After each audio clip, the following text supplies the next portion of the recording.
It's really interesting to me that so many mothers today still think that they don't make enough milk for their babies, when in fact we have the evidence to support the idea that very few of us cannot make enough milk for our babies, probably only 5%. So why do mothers feel this way?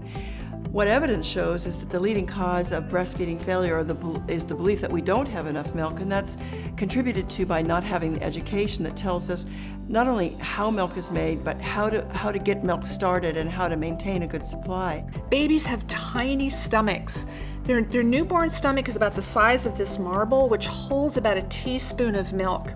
By day 5, their stomach can expand to hold up to an ounce. And by 2 weeks, it can expand to hold up to 2 ounces. Because their stomachs are so tiny, they fill and empty quickly. So moms need to feed their babies often. The motor that really drives milk supply is the removal of milk. So if you're not nursing enough, if you're supplementing and not taking milk out of your breast, you're not going to have a great milk supply. So mothers kind of miss that piece. Breastfeeding is a learned skill. So we'd like to share with you a few tips that would get you off to a good start and help set you on the path to successful breastfeeding. Learn your stuff. We can't emphasize enough how important it is to talk to breastfeeding moms, read books, and go to a breastfeeding class with your partner. It's so valuable to have a supportive other in the house who understands how breastfeeding works. And then learn what we would call the 5 golden rules to getting off to a good start. First off, get your baby to breast within the first hour or 2 after birth. Second of all, moms and babies need to stay together, particularly at night, because that's when newborns eat the most. Thirdly, get a great latch. It's so helpful for you and for your baby. Mom's nipples won't get as sore and babies get more milk. Fourth, babies need to be fed often. They should go to breast at least 8 to 12 times, even on the first day. And last, if possible, avoid artificial nipples such as bottles and pacifiers. Try not to supplement your newborn baby.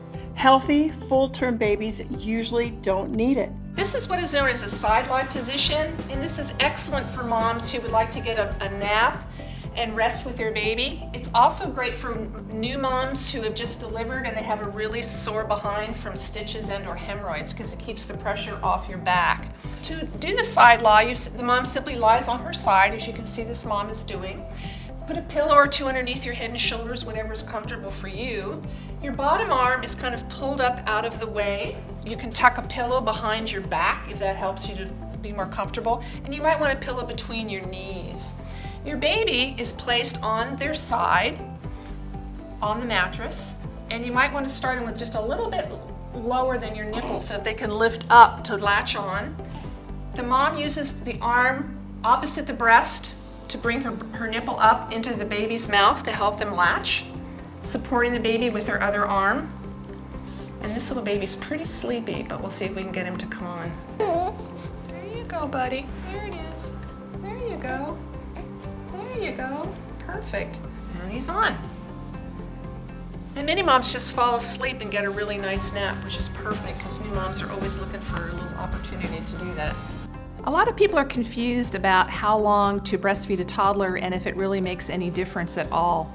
I find it really interesting that even some doctors will tell moms after 6 months that the breastfeeding is really for the mother and it does very little for the infant, when in fact there are volumes of research to support that breastfeeding continues to be beneficial for the child regardless of their age. One last thing to set you on the right path, get help. All over this country, there are lactation consultants ready and waiting to help you. Don't wait. And in fact, find out where those helpers might be before you even have your baby.